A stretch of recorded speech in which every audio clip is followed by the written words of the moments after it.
진짜가 나타났다 시즌4 이번 코너는요. 두 번째 에피소드를 통해 처음 진행하는 아주 따끈따끈한 코너 바로 진사 특별 초대석입니다. 저희가 프롤로그 편에서 공지를 해드렸듯이요. 새롭게 돌아온 진사에서 더욱 다양하고 또 알찬 코너를 선보이겠다는 포부를 전해드린 바 있죠. 여러 가지 포부를 말씀드렸는데요. 저희들이 당팟캐스트라고 하더라도 정치인분들만 나오시는 거 아닙니다. 당원분들만 나오시는 건 아니고요. 저희 당을 사랑하시는 분들도 여러 초대해서 말씀을 들어보는 시간을 가질 텐데요. 그중에서 이제 대한민국의 문화계 인사, 문화계의 핵심적인 분들을 모셔가지고 에피소드나 비하인드 스토리 이런 거 들어보는 시간을 갖도록 할 겁니다. 그 내용이 바로 이제 진짜가 나타났다 시즌4 특별 초대석이 바로 그 코너입니다. 네, 문화계 인사를 모시긴 하는데 그렇다고 또 너무 저희들이랑 동떨어질 수도 없고 사실은 이제 첫 번째 손님을 모시는데 저희가 고민이 많았습니다. 6.13 지방선거를 앞두고요. 사실 지난 박근혜 정권이 무너지고 또 지금 여러 가지 심판을 받고 있습니다만 그중에 하나 중요한 것이 문화계 블랙리스트. 아마 온 국민이 충격을 받고 또 이 문제를 어떻게 문화의 본질을 어떻게 이렇게 왜곡시킬 수 있을까까지 깊이 생각해보는 계기가 됐는데요. 이 부분에 오늘 또 한 단면을 짚어봐야 되지 않을까 싶습니다. 그러면 이제 길게 끌 거 없이 주인공을 한번 초대해 볼까요? 오늘 진사 특별 초대석에 처음으로 저희들이 초청한 분입니다. 그 1987 보셨나요, 의원님? 네, 당연히 봤죠. 거기 연희 기억나시죠? 네. 30년 전 그날 의식 있는 신여성으로 민주화운동을 이끄셨던 유시춘 작가님 모셨습니다. 반갑습니다. 네, 반갑습니다. 안녕하세요. 네, 반갑습니다. 네, 유시춘 작가님 출연을 흔쾌히 결정해 주셔서 정말 감사합니다. 감사합니다. 사실 작년 대선 때 꽃할배 유세단에서 이제 함께했던 인연으로 제가 전화를 드렸는데 와주신다고 해서 얼마나 감사한지 모릅니다. 우선 그 진짜가 나타났다 시즌4와 함께하고 계시는 청취자 여러분과 당원 동지 여러분께 인사 부탁드립니다. 네, 여러분 반갑습니다. 안 봐도요, 늘 한 식구처럼 생각하고 있습니다. 훈훈한 멘트를. 네. 감사합니다. 유시춘 작가님 하면 이제 남동생이신 유시민 전 장관님을 먼저 이렇게 떠올리시는 분들이 많은데요. 조금 작가님 서운하실 것 같아요. 아니요. 이제 그런 질문을 여러 차례 받았는데요. 세상의 모든 누이는 누이. 모든 동생을 사랑하고요. 특히 자신보다 빼어난 동생은 더더욱 격려하고 응원하고 사랑합니다. 진짜 저희 누나 왜 안 그럴까요? 그러면 이제 유시민 전 장관님 말씀은 조금 이따 다시 한번 여쭈도록 하고요. 작가님 요즘 어떻게 지내고 계신가요? 예, 이 방송 들으시는 분 가운데 아주 젊으신 분들은 제가 뭐 했는지 잘 모를 거예요. 간단히 말씀드리면 고려대학교 졸업한 후에 국어교사, 문학교사로 15년간 일하다가 전두환 해직교사 1호로 잘렸고요. 네, 그리고 이제 그 뒤에 민가협, 민주정치국민운동본부, 민족문학작가회의, 민예청 등등 민자돌림. 민자돌림 여러 단체에서 상임 총무이거나 거기서 한 십몇 년 동안 공익근무했습니다. 월급은 한 푼도 못 받았고요. 오히려 제 돈을 내어가면서 공익근무를 했고 그 영향으로 국민의 정부가 출범했을 때 신설한 국가인권위원회 위원회 상임위원으로 일을 했고요.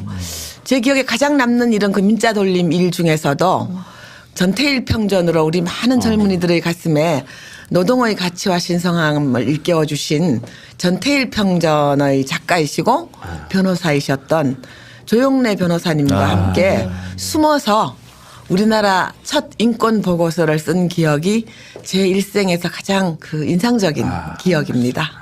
그 굉장히 세간의 화제가 많이 되고 사실은 후배들한테도 많이. 네. 그런데 지금 보니까요. 그때 조용래 변호사님하고 저하고 같이 틀을 잡았던 인권 보고서 대한변협에서는 아직도 그 프레임이 그대로 유지되고 있더라고요. 네. 그게 일생에서 가장 기억에 남는 일인데요. 아름다운 분들을 그렇게 하늘에서 먼저 데려가시는지 일찍 43살에 돌아가셨습니다. 네. 오늘 유시춘 작가님은 진사 특별 초대석으로 모신 이유가 있는데요. 물론 지금 민자돌림에서 혁혁한 공을 세우셨던 것, 또 인권을 위해서 평생 헌신해 오신 것도 있지만은 최근에 누적 관객 수가 700만을 훌쩍 넘어선 영화 1987을 통해서 유월항쟁이 재조명되고 있잖아요. 유시춘 작가님 그날 현장에 함께 하신 것뿐 아니라 당시 그러니까 민주정치 국민운동본부 상임집행위원이셨죠. 그러니까 네. 민자돌림. 그걸 민자돌림 싹 모아놓은 거예요. 그렇죠. 예, 예. 그래서 민주화 운동에 정말 최전선에 계셨던 분인데 혹시 장준환 감독님이 영화 제작과 관련해서 따로 연락하신 적이 있는지 궁금해요. 그런 영화를 찍고 있다는 얘기는 들었습니다. 들었는데 저에게 직접적으로 자문을 해온 적은 없고요. 제가 이제 2000년대 이후에 기록되지 않은 팩트는 역사로 정착을 못하고 후일의 신화나 전설 같은 것으로 빛이 발해버리잖아요. 그래서 민주화 운동에 참여하셨던 원로분들이 급작스럽게 자꾸 돌아가시는 것을 목격하고 난 다음에 이걸 기록으로 남기지 않으면 나중에 역사로서 정착하기가 어렵겠다는 생각이 들어서 제가 그 2000년도 이후에는 주로 민주화 운동의 기록을 누가 어떻게 어디서 어떤 기획을 하고 실천을 했고 어떻게 징역을 갖고 징역 안에서 어떻게 살았고 이런 기록들을 남기는데 한 10여 년 동안 힘을 보탰고요. 아까 그 인권 보고서가 제가 기억이 남는다 그랬는데 또 제가 2007년 우리 참여정부 후반이죠. 그러니까 그때 6월 민주항쟁이 20주년을 맞은 걸 기화로 해서 국가기념일로 제정을 하게 됐습니다. 국가기념일 제정위원회도 출범을 시켰고 제가 그때 80년 5.18에서 87년 6월 민주항쟁의 승리로 가는 그 7년간의 기록을 5권의 책으로 기록으로 남겼습니다. 위원회를 꾸려가지고요. 그래서 제가 실천했던 것도 있지만 작가로서 기록에 대한 소임을 굉장히 느끼는 편이에요. 그래서 지금 2,800여 개 도서관에 가면은 6월 항쟁을 기록하다 그래서 5권 책을 누구나 보실 수 있습니다. 네. 그리고 이제 어찌 보면 5.18 광주 민중항쟁이 우리 모든 민주화 운동의 성장판과 같은 거거든요.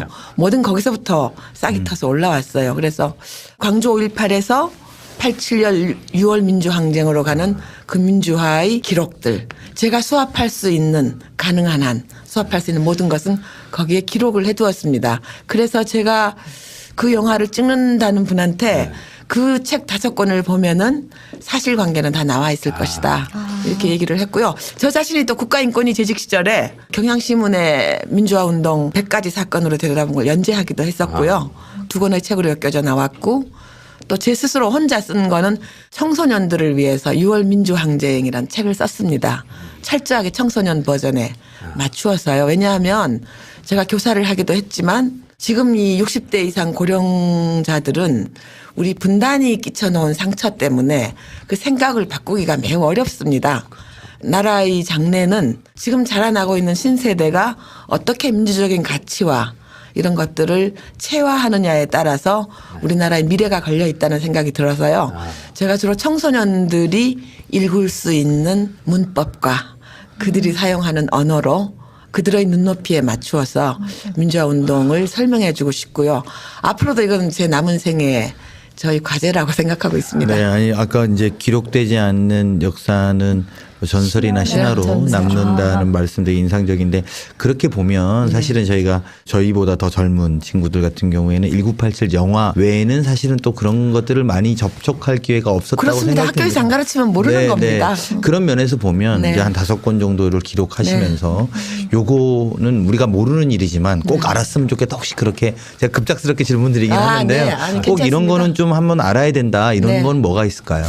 지난번 5.18 광주민중화운동 기념식에 가셔서 문재인 대통령님께서 마지막에 광주 5.18을 알리기 위해서 투신하거나 감옥에서 죽거나 이런 청년들 표정들을 비롯해서 말씀하셨잖아요. 그게 제가 인권 보고서에 썼기 때문에 남아있는 겁니다. 그때는 그냥 이렇게 구전으로 이렇게 누가 죽었대더라 이렇게 하던 시대였기 때문에 그래도 그것이 변호사 단체인 우리나라 제1의 변호사 단체인 대한변협에서 발간하는 인권 보고서 속에 기록이 돼 있었기 때문에 그게 역사로 기록이 돼 있는 거예요. 그래서 우리나라가 지금 현재의 한국이 현대사가 두 기둥이잖아요. 하나는 산업화의 기록, 하나는 민주화. 그러니까 산업화의 발전과 민주주의의 성숙 이것이 오늘날 젊은 세대들이 살고 있는 우리 현대의 모습인데 산업화의 기록은 정부 문서 창고에 차고 넘칩니다. 예를 들어서 뭐 포항제철에 화입식을 할 때 어떤 경로를 흘러서 뭐 정부 문서 창고에 100여 권이 넘게 있겠지요. 그러나 민주화 운동 기록은 없습니다. 왜냐? 메모지 한 장 가지고 있다가 징역 살았기 때문에 제가 말씀드리듯이 민주화 운동은 기록의 역사가 아니라 기록 소각의 역사였어요. 그래서 기록을 남길 수가 없습니다. 네, 남길 수가 없어. 그 메모지 한 장 가지고 있다가 다 징역 감옥 가고 네. 그러니까. 네. 그렇습니다. 그래서 제가 뭐 한 15년 작가이면서 자라나는 신세대를 가르쳤고요. 이제 그런 입장에서 나라의 미래가 건강해지려면 자라나는 신세대가 이 분단의 상처 이런 것보다는 민주주의적인 가치를 더 소중히 여기는 인격체로 성장해야지만 국가가 훌륭해지겠다는 생각을 하게 됐고요. 그다음에 국민의 의식은 낮은데 국가가 훌륭해진다는 건 있을 수 없는 일이잖아요. 그 국가는 그 국가의 구성원인 국민들이 만드는 것이기 때문에 지금 자라나는 청소년들이 올바른 민주적 가치, 신념 이런 것들을 체화할 때 우리가 과거에 그렇게 고통스러웠던 분단의 상처를 치유하고 보다 민주적이고 평화적인 나라라고 할 수 있지 않을까 싶어서 이 기록을 굉장히 소중하게 생각을 하고요. 그런데 이제 문자라는 건 참 비효율적이잖아요. 시간 너무 많이 들고 가서 사야 되고 그런데 영상은 누워서도 볼 수 있고 언제 어디서나 폰으로 볼 수도 있고 그래서 이번에 장준환 감독한테 제가 1시간 걸쳐서 CG를 하면서요. 이렇게 젊은 세대에게 친화력을 갖는 대중적인 장르의 영화에서 이 역사를 영상으로 영원히 남겨주셔서 문자 엿보를 지닌 사람으로서 너무나 감사하다고 제가 크게 큰절을 올렸습니다. 지금 잠깐 스튜디오 장면을 구경해 설명드릴게요. 네. 저희가 세 명이 다음에 뭘 질문해야 되는지도 있고 그냥 넉넉고 이렇게 지금 작가님만 바라보는 그런 상황입니다. 투사하셨던 것 같아요. 민중에 투사하셨고 역사의 기록자 이런 느낌. 그런데요, 그 우리 박 의원께서 지난번 꽃할배 유세단에서 저 보셔서 아시겠지만 제가 고집이 세거나 강성 절대로 아닙니다. 아닙니다. 그런데 이제 무엇이 그럼 그렇게 만들었나 하는 건 시대가 저희들에게 준 과제이고요. 그 다음에 이제 양심이라는 건데요. 여기 이제 그 조 변호사님 계신데 감히 양심이란 거를 그 데피니션 정의를 좀 해보자는 그 제 정의가 아니고 헌법재판소에서 내린 정의라 그 데피니션으로 알고 있는데 양심이라는 게 여러 사람들이 여러 가지 다각도에서 양심을 정의하는데요. 제가 볼 때는 헌법재판소에서 양심을 내린 정의가 데피니션이 가장 정확하고 피부에 와닿는 것 같아요. 뭐라고 했냐면 내가 그렇게 행동하지 않으면은 내 존재가 부서져 버릴 것만 같은 강력하고 진지한 마음의 소리. 이렇게 정의를 했어요. 참 문학적으로 했죠. 그죠? 맞습니다. 이게 하늘이 주신 것이고요. 그래서 내가 그렇게 행동하지 않으면 내 존재가 사라져 버릴 것만 같은, 없어져 버릴 것만 같은 강력하고 진지한 마음의 소리.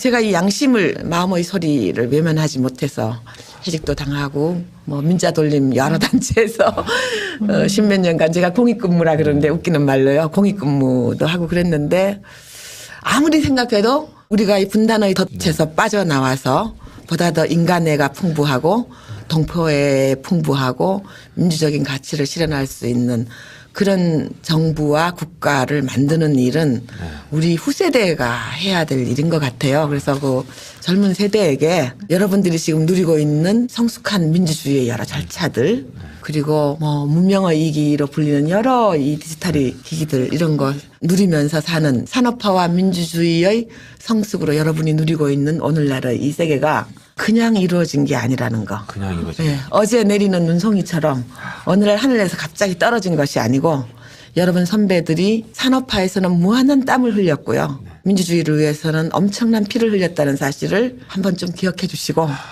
그리고 1987 아직 안 보셨다면 그 2시간 안에 잘 설명을 하고 있으니까 오늘의 민주주의가 어떤 땀방울과 핏방울 위해서 성립이 됐나를 이해할 수 있을 것 같아요. 이제 아까 물으셨는데 기록되지 않았지만은 가슴을 울리는 너무나 많은 이야기들이 있죠. 예를 들면 지금 얼른 떠오르는 건데요. 고문 후유증으로 작고하신 김근태 의원님. 저에게는 의원님이라기보다는 민주화운동 청년연합의 의장으로 기억이 됩니다. 그분이 수배 생활 도중에 친구 집에를 찾아갔는데 멀리서 보니까 그 창문에 불이 꺼져 있어요. 친구가 아직 안 들어왔던 거죠. 이제 그때 뭐 핸드폰도 없고 불이 꺼져 있으니 집 전화도 받을 리가 없고요. 그래서 서너 시간을 그 불 꺼진 창문을 바라보는 한 1km 밖의 그 갈대숲에서 기다렸다는 거예요. 뭐 이보다 더한 많은 얘기도 있습니다만 여기서 여러분께 다 전해드릴 수는 없고요. 그러니까 젊은 세대 여러분이 또는 동시대를 사는 우리 국민들이 상상을 할 수 없는 그 이상의 고초와 핏방울이 우리 지금 민주주의에 아롱져 있다는 거를 말씀드리고 싶습니다. 아까 작가님께서 대기실에 와가지고 조 변호사 몇 학번이냐고 물어보셔서 제가 98학번이라고 했는데 참 부끄럽더라고요. 너무 감사하는 마음으로 제가 오늘 사회를 봐도 되는지 감사합니다. 선배님. 근데 역시 작가님이라서 이 표현이 주옥 같습니다. 뭐 5.18과 6월 민주항쟁이 어떤 성장판이었다. 또 기록 소각의 역사다. 또 정의와 관련해서는 마음의 소리. 이런 참 좋은 표현들이 지금 여기 지금 깨알같이 메모를 하면서 듣고 있습니다. 근데 그 젊은 세대들을 위한 그 민주화 기록 청소년 버전으로 이제 작업하신 거예요. 그것도 정말 의미가 있는 것 같은데요. 앞으로도 제가 계속 할 작정입니다. 그러니까 우리한테 있어서 그냥 역사책으로만 배웠던 항일 독립운동 뭐 이런 거랑 비슷하게 여겨질 것 같아요. 지금 젊은 세대들한테는 5.18이나 6월 민주항쟁이. 제가 2007년도에 6월 민주항쟁 20주년 되던 해에 왜 그 책 5권을 기록을 하려고 마음을 굳게 먹었느냐면요. 제 아들이 그때 중1인가 그랬는데요. 화려한 휴가라는 영화를 보고 와서 저한테 이러는 거예요. 엄마 저거 거짓말이지. 저 영화니까 소설이지. 픽션이지 이러는 거예요. 어떻게 국민의 세금으로 운영되는 군대가 그것도 민주주의를 요구하는 국민을 저렇게 잔인하게 사실이었냐 예. 이렇게 의문을 받는 거예요. 요새 애들 말로 저거 실화냐? 뭐 이렇게 물어서 제가 너무나 놀랐습니다. 거짓말이라고 생각하는 거예요. 그리고 약간의 사실적인 근거는 있으되 훨씬 더 많이 과장되거나 왜곡됐다고 생각을 하는 거예요. 그럴 수 있죠. 그래서 제가 이거 안 되겠구나. 잘못된 거를. 정말 기록을 정사로서 남겨놔야 되겠구나. 라고 제 아들이 깨우쳐준 바가 있습니다. 그러니까 지금으로 따지면 1987 영화 보거나 택시 운전사 보고 와서 저게 사실이야? 이렇게 묻는 거죠. 네. 제가 직접 들었어요. 네. 시사회 날 갔다가 중3 정도 돼 보이는 남학생이 엄마한테 엄마 저거 싫어? 에이 이러더라고요. 설마 뭐 이렇게. 네, 설마. 어떻게 사람을 죽여놓고 탁 치니까 억하고 죽었다고 그것도 경찰 총수가 그렇게 얘기를 에이 저거 실 아니지 이렇게 하고 나가는 걸 들었어요 제가. 그러니까 저희들이 일제시대 때 얘기 듣는 거하고 비슷하고 그때 일제시대 때야 일본 제국주의 이민족이고 식민통치하였기 때문에 이해가 가능하지만 동족에게 다른 것도 아니고 정상적 나라라면 그런 상상을 할 수 없는 거죠. 그러니까 그런 그 상상을 절하는 그런 민주화운동의 탄압의 역사, 흘린 피 이런 것들을 제대로 역사로 기록해 놓아야겠다는 소명의식을 아직도 느끼고요. 특히 젊은이들을 향해서 젊은이들의 문법과 언어로 이걸 재해석해서 내놔야 되겠다는 거를 제가 아직도 과제로 삼고 있습니다. 작가님께서 이제 그 1987 영화 보셨죠? 네. 보셨으면 지금 아까 말씀 주신 대로 민중의 투사로서 그 현장에 딱 있으셨는데 내가 있었던, 내가 경험했던 그리고 젊은 사람들이 느끼지 못했던 그 1987과 영화의 그 상황이 어느 정도 부합된다고 생각하시나요? 네, 그 사실관계는 거의 뭐 틀린 게 없고요. 네. 뭐 어떤 리뷰들을 봤더니 아마 저쪽에서 얘기한 것 같은데 박종철 군 고문치사 사건의 경찰 대응과 그 캐릭터가 너무 과장되고 왜곡됐다라고 공격을 하더라고요. Absolutely not. 답이 나왔네요. 네. 사실관계에서 틀린 것이 하나도 없고요. 다만 좀 왜곡되고 과장됐다고 느낄 수 있다면 그 김윤석 배우가 연기한 박처원 차장, 치안본부장 그런 분들의 연기가 너무 리얼했기 때문에 좀 과장됐다고 느낄 수 있고요. 적어도 6월 항쟁에 관해서 사실관계를 제일 정확하게 알고 있는 저로서는 그 영화가 거의 박종철 군 고문치사에서 6월 민주항쟁으로 가는 그 사실관계는 거의 왜곡이 없습니다. 그리고 이제 설령 영화적인 장치로 인해서 어느 정도 과장이 돼 있다면은 배우들에게 소름 끼치는 리얼한 연기 때문이고요. 저는 약간의 과장이 있어도 무방하다고 생각하는 것이요. 이 민주주의 국가에서는 절대로 있어서는 안 되는 천인공노할 반헌법적 고문행위. 국가 권력이 국가의 주인인 개인을 국가 권력을 이용해서 죽음에 이르는 고문을 하는 이런 천인공노할 고문에 대한 메시지는 설령 과장이 있다 하더라도 아무리 과장해도 지나침이 없는 정의로운 일이라고 생각해요. 아까 그 대기실에서 뵀을 때 그 이미지가 아니신데요. 막 결기가 느껴지는 투사가 맞구나라는 생각이 듭니다. 영화 속에서 보면 여러 가지 인물들이 나오지 않습니까? 연기도 나오고 거기서 캐릭터별로 봤을 때 그 시대상에 그래도 제일 순응하면서 살았다. 뭐 어떻게 평가할 수 있다. 아니면 제일 이런 행동들이 더 옳다라고 평가할 수 있는 뭐 각 캐릭터들의 특성에 대해서 한번 설명을 해주신다면. 네, 우선 1987 영화는 우선 뭐 역사적 사실에 대한 큰 왜곡은 없었고요. 그다음에 그런 느낌을 받았다면은 민주화 운동에 대해서 탐탁지 않게 여기는 분들이 봐서 약간 왜곡이다고 생각할 수 있었던 것은 그 연기가 너무 빼어났기 때문에 그런 것이고요. 그리고 아무래도 이제 그 1987 영화에서 가장 빼어난 것은 역시 그 김윤석 배우가 연기한 박철원 치안감 뭐의 연기가 가장 빼어났고요. 그다음에 이제 또 하나는 주인공 연희 김태리가 연기한 연희를 보고 여성계 일각에서 왜 여성이 언제까지나 저렇게 수동적인 존재로 마음에 드는 남친을 따라서 끌려가는 그런 수동적인 역할로 하느냐 하는 그런 좀 비판이 있었습니다. 영화가 저도 전반적으로 정말 100분 공감을 했고 근데 거기서 실제 인물이 아닌 가상의 캐릭터가 이제 유일하게 연희인 그렇습니다. 것이죠. 근데 그 영화 속에서 보면은 여성들은 그 남성들이 주도하는 민주화 운동을 보조하고 그 보조자로 나오죠. 보조 역할을 통해서 민주화의 의미를 깨닫는 그런 수동적인 존재로 그려지고 있잖아요. 그 부분에 대해서 유시진 작가님께서도 약간 그 문제 제기를 하신 적이 있는 것으로 문제 제기라기보다는 이제 약간 아쉬운 면으로 문제 제기를 이제 여성계 쪽에서 해왔고요. 또 뭐 타당한 면도 있습니다. 그런데 그 영화의 본령은 젠더적인 관점에서 보는 민주화 운동이 아니고 어떻게 우리나라 국민이 불의한 권력에 저항해서 일어나게 되었나 하는 그 6월 항쟁 가기까지의 전 과정을 사실의 토대 위에서 재구성한 것이거든요. 그래서 이제 연희가 유일한 가공의 인물인데요. 저는 매우 성공적인 인물로 봅니다. 왜냐하면 러시아 소설 고립기의 어머니라는 소설을 많이들 읽었는데 그 어머니가 아들 때문에 이렇게 이제 투사가 되는 과정이잖아요. 그래서 우리나라 민가협도 마찬가지죠. 제가 그 처음에 그 창립할 때 처음에 이제 이 1985년 5월 23일 날 지금 을지로 이가에 있는 이 대사관 문화원 거기에 80몇 명의 대학생들이 수도권 대학생들이 처음으로 광주 사태란 말을 햇빛 아래 썼어요. 처음으로. 광주 사태 책임지고 전두환은 물러가라. 이거 하나 하고 5.18 그때는 민주화 운동이란 말도 없었고 광주라는 말을 올리는 것 자체가 위험한 일이었어요. 그러니까 아주 응달진 곳에서 그늘진 곳에서 암실에서 숨어서 야 뭐 몇 년 전에 광주에서 뭐 이러저러한 일이 있었대. 이렇게 몰래 숨어서 비디오를 보고요. 영화에도 그렇게 나오잖아요. 그러다가 햇빛 아래 광주 사태라는 말이 처음 나온 게 85년 5월입니다. 그때 이제 80몇 명이 구속이 되니까 어머니들이 사무실로 몰려와서 또 뭐 다 공부 잘하고 이쁘고 한 아들 딸들 아니었겠습니까? 가서 얘야 언론 검사하고 법원에 반성문 써내고 싹싹 빌고 나와라. 이렇게 뭐 나라에서 막 빨갱이로 매도를 하니까 그때나 지금이나요. 나쁜 행동한 거죠. 그 뿌리는 아주 든든합니다. 여러분 누군지 아시죠? 그래서 그러니까 와서 이제 막 애걸복걸하고 그랬는데 제가 그때 태어나서 처음으로 그렇게 많은 말을 했습니다. 어머니 하나하나를 붙들고 이렇게 나중에는 입안이 바짝바짝 타들어가도록 당신 아들 딸들은 나라에서 덮어씌우는 빨갱이가 아니다. 그리고 정의를 아는 학생으로 너무나 잘 키웠다. 당신 아들 딸들을 살리는 길은 반성문을 쓰고 법원에 가서 비는 일이 아니라 당신 아들 딸들과 함께 어깨를 나란히 해서 함께 군부 독재를 향해서 투쟁하는 일이다.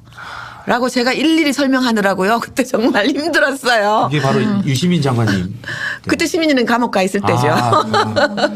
그러면 저는 이제 궁금했던 게 안 두려우셨어요? 사회 뭐 이렇게 어떻게 보면 무서울 수도 있고 여자로서도 그렇고 무섭죠. 사람으로서 인간으로서도 무서울 수 있고. 무섭죠. 무섭고 저 이거 지금 팟캐스트이긴 하지만 이거 처음 제가 말하는 경험인데요. 86년에 권인숙 성고문 사건 일어난 직후에 우리가 이러저러한 집회도 많이 하고 그랬는데 그렇게 이제 막 권인숙 성고문 사건이 일어나고 삼복도위였습니다.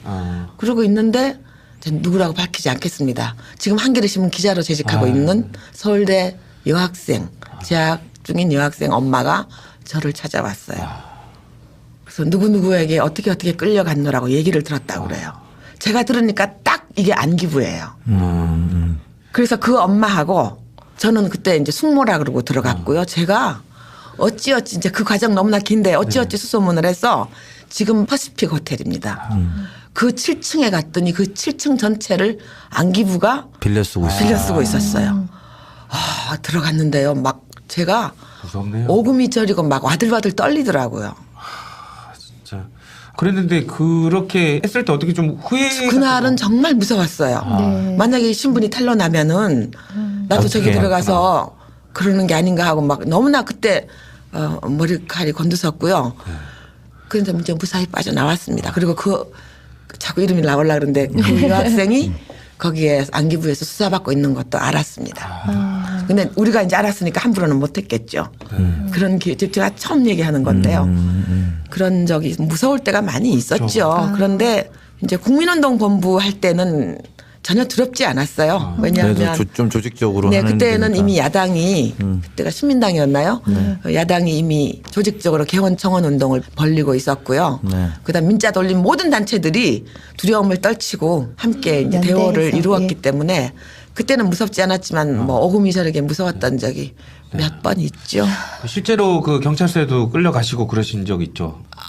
뭐 너무나 많은 데가 있죠. 그 제가 에피소드를 얼뜻 들었을 때 네. 그 구로경찰서에서 강동경찰서로 이제 옮겨갔을 때 반대쪽 유치장에 갇힌 여성들이 이제 작가님 딱 보고 집시법 위반 안 했다는 제목 보고 박수치며 환호했다. 이런 에피소드가 있던데 요거 예, 말씀. 제가 좀 이제 편하니까 우리 식구 같고요. 네, 그래서 네. 편하니까 그날 좀 말씀을 드리면 네.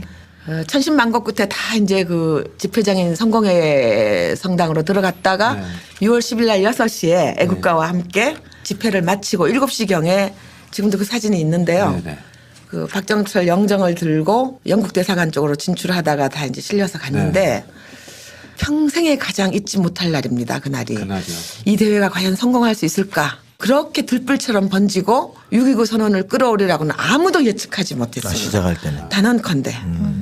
그래서 이제 잡혀서 본고차에 실려 가는데 무섭겠다. 처음에 간 곳이 구로경찰서였어요. 제가 그때 그 신길동에 살고 있었거든요. 요 근처에.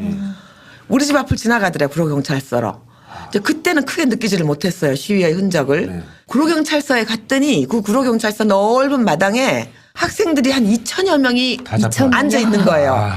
그래서 제가 그 본고차 문을 열고 내다보면서 우리 국민운동 본부야 반가워 그러고 그랬더니 걔들도 막 박수를 치더라고요. 아, 예. 30분쯤 기다렸는데 우리를 어떻게 처리하라고 하는 지침이 안 내려온 거야. 아. 전국적으로 시위가 너무나 커지니까. 네. 지침이 없었던 그리고 거예요. 이제 경찰서마다 그때 아마 이렇게 다 분산 네. 배치해서 경찰서마다 2,000명, 네. 3,000명씩 다 있는 상황인 거죠. 그때가. 그러니까 이제 아무 말도 없이 또 움직이더라고요. 그랬더니 세상에 그 차가요. 영등포 로타리를 지나가지고 마포대교를 건너서 종로로에서 청량리 경찰서로 가는데 아유, 그 가는 동안 또 불안하셨겠네. 아니요. 사람들을 눈으로 보고. 제 눈으로 의심했어요. 아, 그 너무 종로통이 이제, 예. 전쟁터를 방불케 야, 했어요. 지나가시는데. 막 그 전경들 벗어놓은 모자, 옷까지 야. 그 시위의 흔적을 보고 제가 제 눈으로 의심을 했어요. 정말. 네. 이렇게까지 이런 상황이. 깜짝 놀랐어요.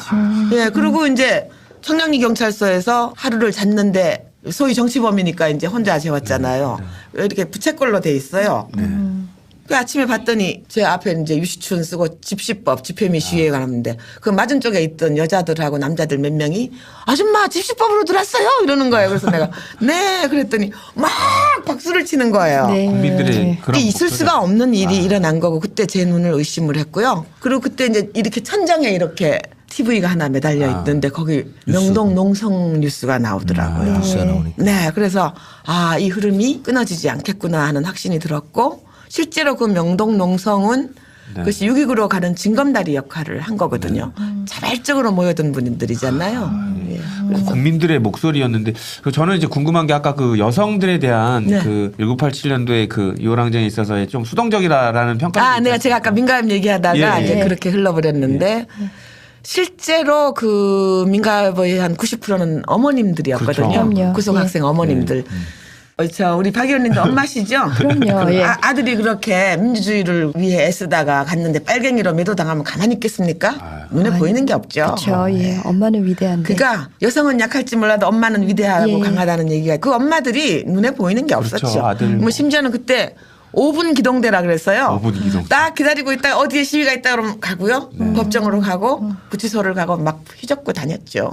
그래서 이제 어찌 보면 어머님들도 자식들에 의해서 2차적으로 동의한 분들이니까 연희와 같은 캐릭터고요. 저 역시나 유신 때 대학 다닐 때는 숨을 못 쉬었어요. 무서워가지고. 어머 영장도 없이 체포 구금하고 죽이는데. 그렇죠. 그래서 저는 사실은 네. 저 586 세대보다 사실은 더 고생하고 힘들고 공포를 이기고 전진했던 분들은 반유신 운동했던 긴급조치에 저항했던 분들이라고 생각해요. 70년대 학번들. 예. 그러니까 이런 분들이 진짜 뭐 직업적으로 뭐 투사를 하셨던 분이 아니라 그냥 어머니셨고 지금은 다 그냥 또 어머니로 돌아가셨을 네. 텐데 네. 혹시 연락되시는 분들이 있으신가요? 지금? 한두 명 연락이 돼요.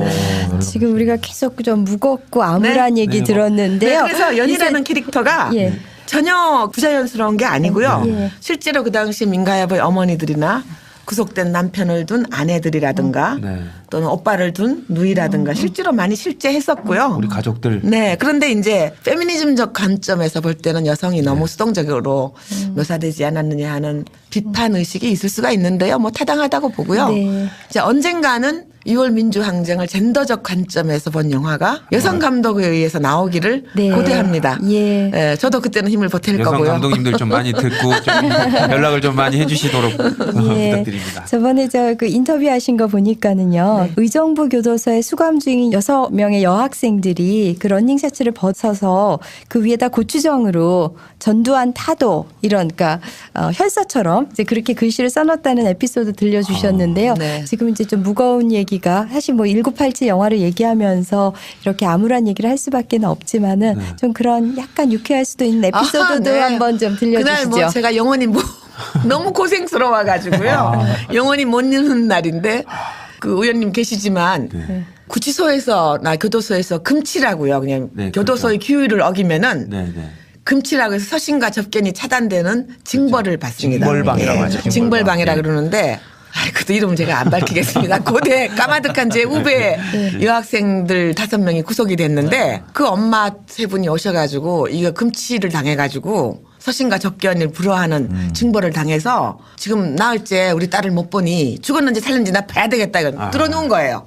사무실에 와서. 그게 알아보니 그 금치 상황에서도 면회를 할 수 있는 자격을 가진 분은 율사 출신 국회의원만 가능해요. 그 무슨 특권이 그런 특권이 있는지 모르지만 하여튼 그래서 제가 막 그때 두두두두 하고 이제 막 앞뒤 안 가리고 그때는 상도동 김영삼 동교동 그 김대중 두 분한테 막 달려가서 아이들 살려내라고 제가 막 들어 눕다시피 했어요. 그랬더니 많이 위로해 주시고 영치금도 주시고 그래서 양심수들한테 넣고 그랬는데요. 그래서 그날 이제 갔어요. 그때 돌아가신 신기하 의원님하고 몇 분이 오셨어요. 예. 그 우리는 이제 면회를 못 하니까 거기 이제 마당에 있는데 예. 이분들이 교도소장을 한 1시간쯤 면담하고 나오더니 저한테 이러는 거예요. 입이 이만큼 나오셔가지고 얼마나 번거로우셨겠습니까? 우리가 그냥 하루가 멀다 하고 가서 그 난리를 치니 그래서 그건 뭐 금치당할 만해서 금치당했더구만 이러는 거예요. 가만히 있으실 분들이 아니시죠. 그래서 제가 어떻게 했길래 금치를 당했던가요? 하고 여쭤봤어요. 네. 그랬더니 아니 그 여학생들이 말이지 그 영치 물품이 이렇게 예, 뾰족한 건 그렇죠. 못 들어가서 연필도 못 가지고 있을 때 연필도. 그때 예. 그러니까 이제 런닝은 들어갔잖아요. 하얀 런닝 위에다가 고추장을 거기서 이제 사입할 수가 있거든요. 돈을 주고 살 수가 있어요. 먹는 용도로. 예. 사입이라 그러는데 사입할 수 있어요. 그걸 가지고 낳는 거를 세로로 뜯어가지고 이렇게 전두환 타도 이렇게 고추장으로 펜을 못 쓰게 하니까. 예, 펜이 없으니까. 플랜카드를 만드셨구나. 예, 그 플랜카드를 봤는데 그게 뭐 이어봐야 그 얼마 얼마 안 되겠습니까? 되지만. 예. 그렇게 늘어뜨리고 소리를 질렀다는 거예요. 그래서 그 의원님들이요. 그럼 당연히 금치죠. 그래서 이제 뭐 의원님들이 면회를 하셔서 우리 얼굴 봐야 되겠다. 죽었는지 살았는지 봐. 너희들 권인숙이처럼 son고문하고 말이지. 믿을 줄 아느냐? 죽었을지도 모르게 죽일지도 진짜. 모르니까 우리 봐야 되겠다. 그러고서는 안 가고 그 교도소 앞 마당에서 밤을 꼴딱 세웠어요. 너무 고생스러워가지고 그때. 그래서 이제 새벽에 버스가 다니기 시작. 그때는 뭐 차도 별로 없었잖아요. 자동차도. 그러니까 새벽에 이제 버스가 다니기 시작할 때 첫 버스를 타고 돌아오던 그나라의 그 절망감. 그때 저는요. 6월 항쟁 전이지요. 이 군사 독재 정권이 제가 죽은 다음에나 끝날 줄 알았어요. 그때 그 절망감, 그 모든 사회의 재화와 미디어와 이런 거를 뭐 99% 가지고 있는 그 힘센 세력들이 이렇게 얼마 안 되는 한 줌도 안 되는 민주화운동 세력에 의해서 무너질 리가 없고요. 그래서 저는 그때 생각으로는 그렇게 절망감을 느낀 날들이 참 많았지요. 그리고 잠 못 이루는 날이 많았고 제가 죽은 다음에나 끝날 줄 알았어요. 그런 깊은 절망감에 쌓여서 살 때가 많았죠. 그 절망감을 이겨내시고 이제 이 역사 속에 이제 다시 되돌아볼 수 있게 되셨는데요. 지금 뭐 더 감회가 남다르시겠어요. 지금 30년으로 치면 이제 딱 30년이 되지 않았습니까? 딱 한 세대죠. 예, 네. 30년이 갔고 국민의 이름으로 어떻게 보면 계란으로 바위치기가 성공한 네. 이 부분을 봤을 때 작가님께서 바라보시는 이 지금 촛불 민심 이게 네. 그리고 대통령의 탄핵 뭐 어떻게 보십니까? 어떤 의미로? 제가요 촛불 집회 뭐 거의 대부분 나갔습니다만 어느 날 갔더니 촛불 시민들이 헌법재판소까지 행진을 하더라고요. 제가 그 대열에 있었어요. 그 헌재 앞에 갔는데 정말 눈물이 났어요. 그 헌법재판소라는 것이 문명국에만 있는 국가기구고요. 여하간에 헌법이 보장한 국민의 시민적 정치적 권리를 국가가 침해할 때 그걸 판단해 주는 곳이잖아요. 그렇죠. 그러니까 6월 항쟁의 승리의 결과물로 설립된 국가기구거든. 제가 있었던 국가인권위원회도 마찬가지고요. 둘 다 그런 점에서 국가 권력의 남용을 견제하는 기구잖아요. 네. 그렇죠. 그래서 그 앞에서 박근혜 탄핵을 외치는데요. 정말 눈물이 났어요. 뭐 많은 분들이 말씀도 했었습니다만 그래도 두 개의 현장이 우리 청취자분들이 젊은 분들이 되게 많으세요. 네. 6월 항쟁과 우리 작년의 촛불 집회 네. 크게 다른 점. 물론 네. 이제 뭐 많이 나왔습니다만 그래도 또 우리 유 작가님 목소리를 들으면 좀 다를 것 같아요. 그 철학은 같습니다. 네. 정통성도 민주성도 역사성도 없이 총칼로 광주에서 학살을 감행하고 정권을 탈취한 네. 불의한 권력에 대한 저항이었고요. 87년에는. 근데 이번에는 조금 양상이 다르지요. 네. 헌법이 규정한 공공성을 사유화한 무능하고 부패한 저질의 정부에 대한 저항이었죠. 이렇게 성격은 좀 달라요. 다르지만 헌법이 보장해 놓은 천명해 놓은 공화국 주인으로서의 의무와 권리를 남김없이 행사했다는 점에서는 그 뿌리가 같습니다. 같다. 네.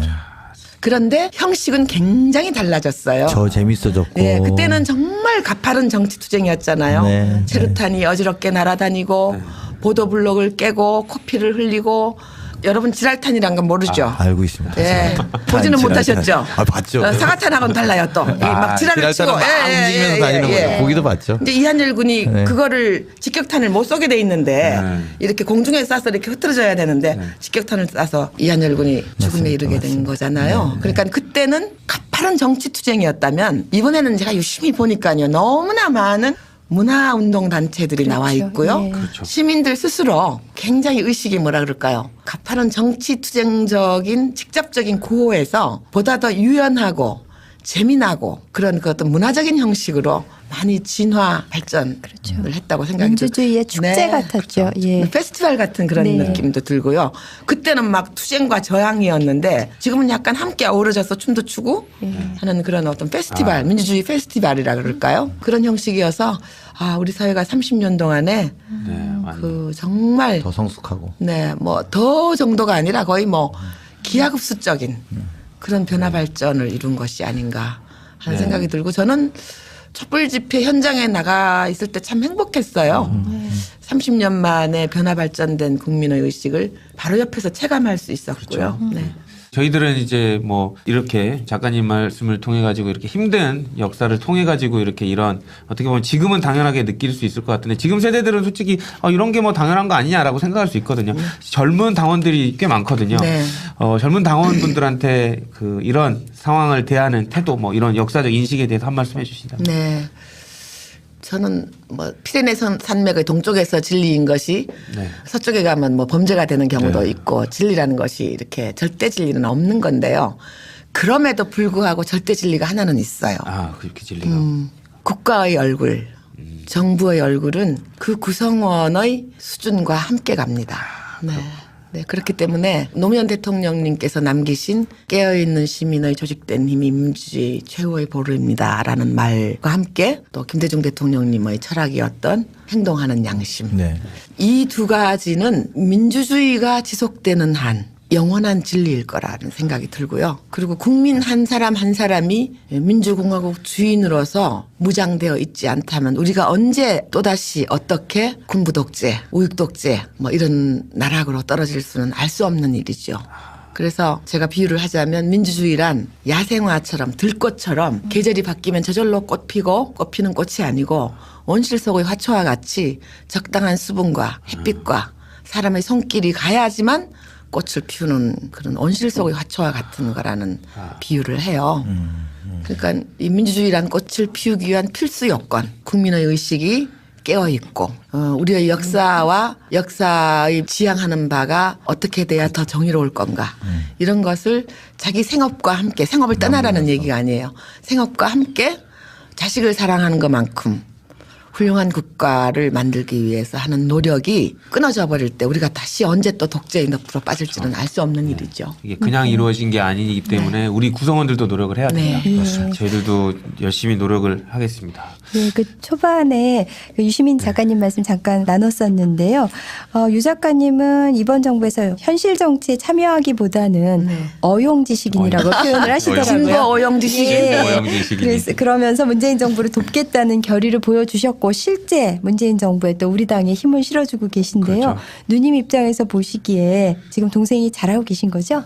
그렇죠. 왜냐하면 만약 어떤 정파에 gat혀 있다면은 한계가 있을 것이고요. 저렇게 자유롭게 네. 국민들께 자신의 주장이나 소신을 밝힐 수가 없겠죠. 그걸 또 정략적으로 해석할 여지가 있고요. 그래서 지금 좀 전에 제가 말씀드린 것처럼 정당이라는 정치 조직이 엄청나게 중요하지만 민주주의에서 네. 그러나 그것은 세포로 볼 때 핵과 같은 것이고요. 네. 그 핵이 성장하고 꽃을 피우기 위해서는 그걸 둘러싸고 있는 원형질이 건강하고 충분하고. 영양이 많아야 되는 거죠. 네. 그래서 그런 의미에서 그 핵에서 비껴나서 이 사회의 핵을 둘러싸고 있는 사회 구성원들이 건강한 역사의식과 정치의식을 가지는데 도움을 준다면은 그게 직업 정치를 하는 것보다 어쩌면 더 국가의 큰 미래를 영향이 위해서 또. 더 보람된 일이 아닐까 그런 생각해요. 그 유시민 장관님 얼마 만에 한 번씩 연락하시나요? 자주 하죠. 아, 왜냐면- 제가 자주 안 하다 보니까 지금 장관님 뭐 하고 계실까요? 지금 뭐 집필 계획이 오랫동안 서 있었던 그거 집필하느라고 바쁘고요. 방송은 부업으로 한다잖아요.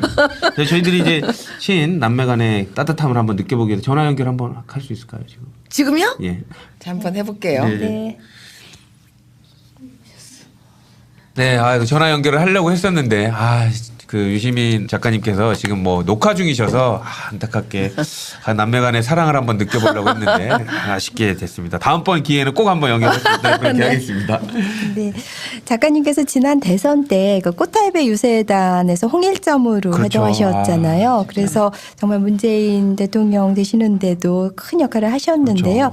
그 어떻게 특별한 계기가 있으셨어요? 그때 참여하신 게? 뭐 특별한 계기는 없고요. 저하고 나이가 비슷한 의원들 몇 분한테 연락을 했더니 내가 왜 할매냐고 안 한다고 그랬대요. 그렇죠. 이거 이름을 좀 잘못 지었어요.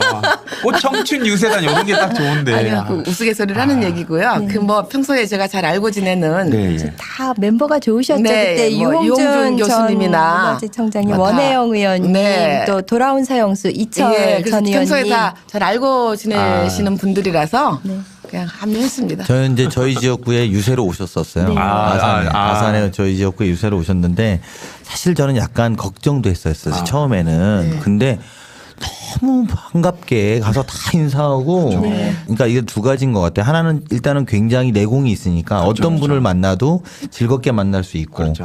그리고 두 번째는 본인들이 진심으로 이분들을 대한다는 걸 유권자들이 다 알게 알죠. 하시더라고요. 저는 그래서 굉장히 큰 흐름을 만들어내는 데 역할을 하셨다 이런 판단이 많이 들더라고요. 워낙 친화력들이 좋으시고 네. 지금 저희 오늘 녹음하면서도 벌써 우리를 다 왕팬으로 광팬으로 만드셨잖아요. 네. 네. 그때 꽃할배 유세단 때 그 센스 넘치는 삼행시가 아주 인상적이었는데요. 꽃할배로 삼행시를 선보이셨던 건데 이번에는 한번 진사로도 이행시 가능할까요? 예, 해볼게요. 예. 그러면 이제 오늘 어저께 띄울까요? 보내주신 그 이메일 보고요. 요거 하나만 제가 머릿속으로 감사합니다. 아무것도 안 가지고 머릿속으로 오늘 띄워주십시오. 네. 진짜 좋아해. 사 사람 사는 세상 위에 분투하는 민주정편 화이팅! 파이팅. 야. 야, 하고 가서 꽂이 역시. 제작자들이 좋아하게 한다. 제작자들이 정말 눈물 흘리고 있는 것 같습니다. 네. 이거 우리 카피로 쓰면 되지 않을까요? 진짜 그거 우리 써야 될 것 박혜의? 같습니다. 진짜.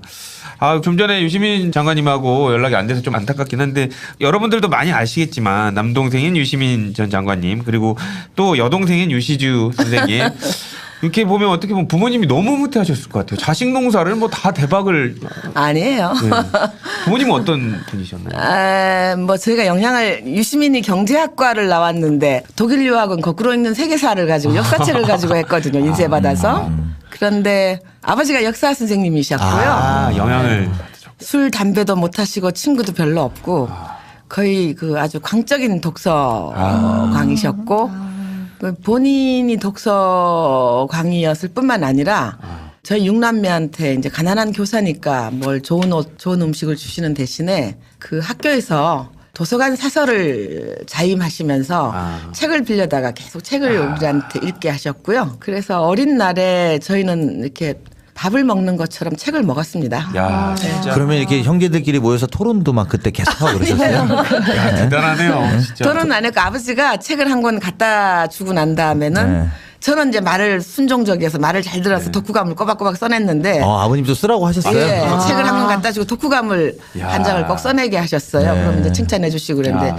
시민이 자꾸 안 쓰고선 축구하러 다니고 그러니까 진짜 정확히 일치하네요, 예상. 예, 잡아다가 또 유시주가 막 꼰질러야 아버지요 오빠야 또 책 안 읽고 어디 축구하러 나가요. 그러면 아버지가 그러니까 이제 한 장 책을 읽고 이 한 장 독후감을 써내면서 그때 돈으로 10원을 주셨어요. 그러니까 아마 그때부터 글을 쓰면 돈이 된다는 걸 알았나 보죠.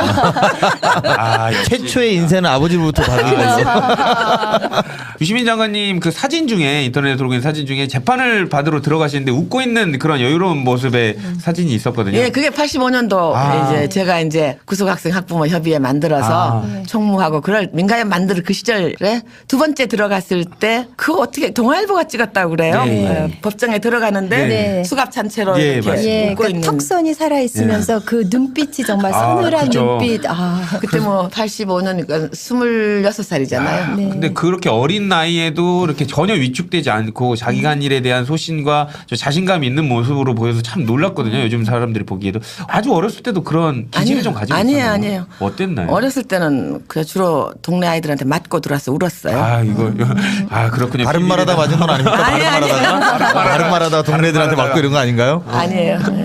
야, 장관님도 그렇고 이게 전부 다 불의를 못 참는 이런 성격이지 않습니까? 그것도 아버지 영향이 좀 있는 것 같아요. 아버님이. 예, 밥상머리에서 밥과 아버지 얘기를 함께 먹었는데요, 저희들이. 그때 이제 밥상머리에서 그렇게 주로 민족주의 영웅들 강감찬, 뭐 을지문덕, 이순신, 뭐 시민이란 이름을 지은 것도 아버지가 동양 철학에 좀 정통하셨는데요. 역사 선생님이시고 그러는데 주역 공부도 깊게 하신 것 같고 그런데 저한테 어느 날 일러주더라고요. 시민이가 사주를 보니까 너무 느려 터져서 어디 가서 밥도 굶게 생겼다고. 아이고. 그래서 좀 이름을 보완해 주느라고 민차발 민자를 써놓으라고 나한테 가르쳐 주더라고요. 그런데 이제 그게 임진왜란 때 진주성을 지키다가 순사한 김시민하고 한자가 똑같습니다. 김시민 장군. 예, 그래서 혹시라도 너 나라가 위태로울 때 구하라는 그런 김시민 장군 얘기도 어렸을 때 많이 들었고요. 그 한자가 같습니다. 말과 글로 나라를 구하고 계신 거죠. 그리고 이제 4.19 얘기도 저희들한테 많이 해주셨고요. 굉장히 4.19 일어나고 뿌듯해 하시면서 그 사진들도 저한테 보여줬던 기억이 나고 이게 그렇습니다. 의식적으로 클 수밖에 없는 상황을 아버님께서 만들어 주셨던 거예요. 역사 얘기를 주로 많이 하셨으니까요. 진짜 역시 그냥 이런 자제분들이 나오는 건 아니라는 걸 또. 그래서 저는 젊은 엄마 아빠들께 권해드리고 싶은 게요. 자식 교육이 다른 게 아니고 뭐 과외를 많이 시키고 고가의 선생님을 모셔다 주고 그런 것보다는 부모가 하는 행동 자체가 자식은 부모의 거울이라 그러니까요. 제 어머니가 하는 부모가 얘기가 책을 똑같은데. 읽으면은 자식도 책을 읽지 않을까 그런 생각 해봅니다. 역시 마음에 새기도록 하겠습니다. 제 아들이 저를 보고 있다는 생각을 하니까 섬찟합니다. 제가 작가님 나오시면 꼭 여쭤보고 싶었던 게 네. 있습니다. 일단 그 문재인 대통령님의 당선을 위해서 민주당의 승리를 위해서 또 열심히 노력해 주시지 않았습니까?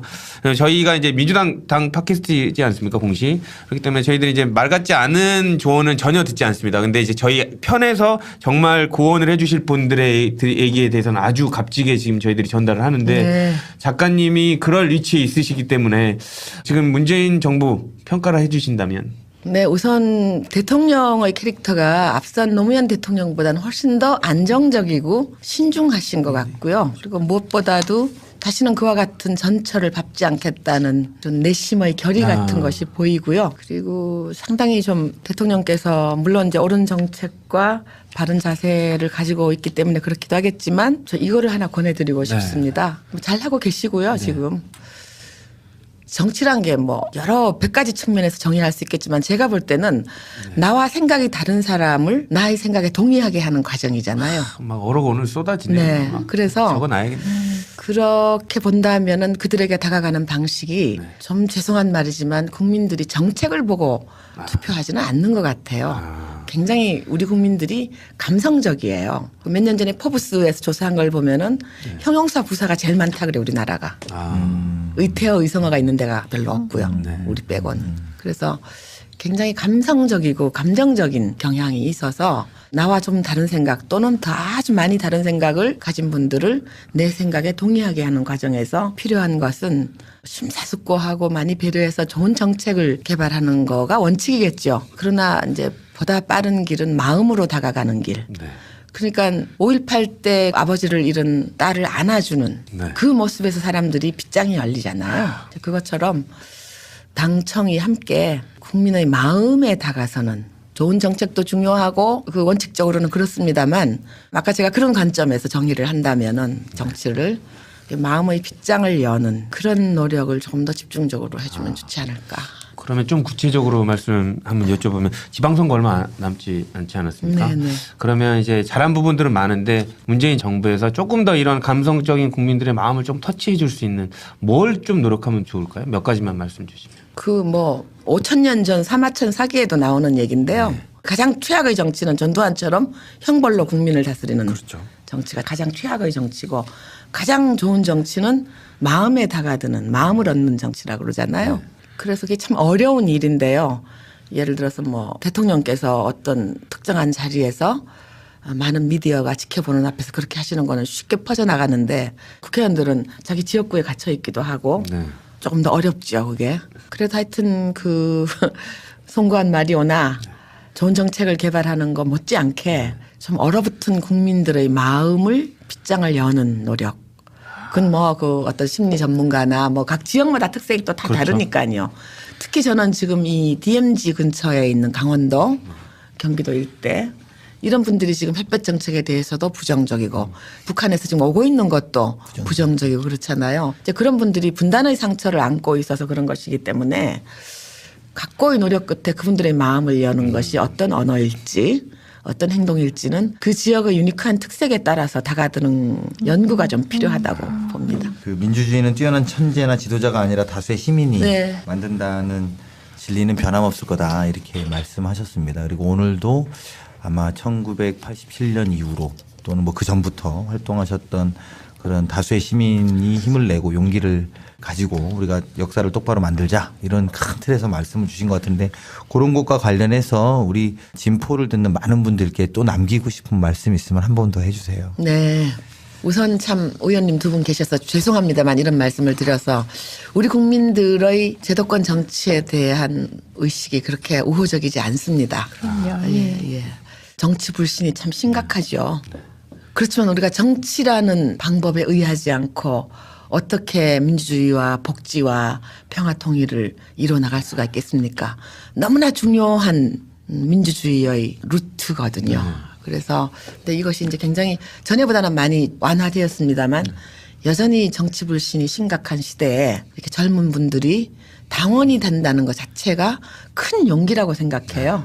그래서 굉장히 칭찬하고 싶고요. 그리고 당원이 되셨으면 그 지역 주민들에게도 모범이 될 만한, 귀감이 될 만한 생활을 하셔야 되고요. 그렇잖아요. 내가 믿는 사람 콩을 바치라 그래서 우리가 믿잖아요. 그것처럼 그 지역 사회에서도 굉장히 건강하고 모범적인 생활을 하면은 우리가 민주주의로 한 단계 더 성숙하는데 큰 사다리가 되지 않을까. 여러분 스스로가. 우선 굉장히 칭찬해드리고 싶어요. 이런 정치 불신의 시대에 당원이 된다는 거가 용기가 필요하거든요. 그래서 그 용기를 매우 칭찬해드리고 싶고, 그다음에 계시는 곳에서 보다 성실하게 다른 사람이 볼 때 귀감이 될 만한 일을 하시면 당원들이 하는 말을 콩을 파치라 그럴 리는 없겠지만 생각이 좀 다르더라도 그것을 흡인하는 능력이 생기고 또 그런 분들이 많아질 때 우리 민주주의와 우리 국가가 점점 더 훌륭한 모습을 띠지 않을까 그런 생각해요. 네, 오늘 유시춘 작가님 모시고 영화 1987 그리고 또 6월 항쟁에 대한 소회의 말씀을 들어봤는데요. 정말 작가님의 한마디 한마디가 다 주옥 같습니다만 저에게 있어서 특히 그 가슴에 와 닿았던 부분은요. 이제 앞으로 어떤 젠더 관점에서 새로운 버전의 영화 1987 이거를 예고해 주신 거예요. 저희 더불어민주당이 1987 그 민주화 운동을 계승한 정당이잖아요. 네. 그래서 그 6월 항쟁 역사의 현장에 있었던 적지 않은 분들이 지금 의원으로 계시죠. 당직자로 네, 네. 핵심 당원으로 함께 계시어서 당연히 그 민주주의에 대한 감수성은 높은데 젠더 감수성은 떨어지는 경우도 없지 않은 것 같습니다. 근데 이런 말이 있잖아요. 성평등이 민주주의의 완성이다. 네. 그래서 이 유시춘 작가님과 함께 앞으로 또 진짜 민주주의의 완성을 이끌어 가야 되겠다 하는 다짐을 다시 한번 해봅니다. 작가님 오늘 그 진사와 함께 하신 소감 짧게 말씀해 주시죠. 네. 뭐 그냥 한솥밥을 먹는 식구 같아요. 아, 예. 저는 처음에 아까 대기실에서 뵀을 때 이 투사적인 이미지가 강하시지 않을까라는 생각을 좀 해봤었는데 저 이모님 같습니다. 예, 옆집 언니 네, 같고. 이모님 같고 예. 좋으신 말씀 너무 많이 해주셔서 교육받는 자세 무릎 꿇고 들었어야 되는데 어쨌든 부모는 아이의 거울이다. 네, 말씀을 새기도록 하겠습니다. 저는 큰 누님 같다고 하려고 그랬는데 이모님 같다고. 이모님이라고 내가 확실히 나이가 많구나. 내가 이런 생각이 이제 들고. 간 마흔 됐습니다. 하여튼 뭐 작가님도 그렇고 저희도 가족처럼 편하게 뭐 말씀 나눌 수 있어 좋은 것 같고 이런 것들을 말씀하셨던 남기지 않는 기록들 역사가 되지 않는다. 이런 것에 아마 오늘 이 이야기들도 아마 잘 남아서 앞으로 우리와 함께할 또 많은 보이지 않는 동지들이 큰 힘이 되고 교훈이 되지 않을까 싶습니다. 네, 오늘 진사 특별 초대석에 최초로 처음으로 그리고 게시를 해주신 함께해 주신 유시춘 작가님 너무 감사드립니다. 건강하십시오. 네, 고맙습니다. 네, 네, 감사합니다.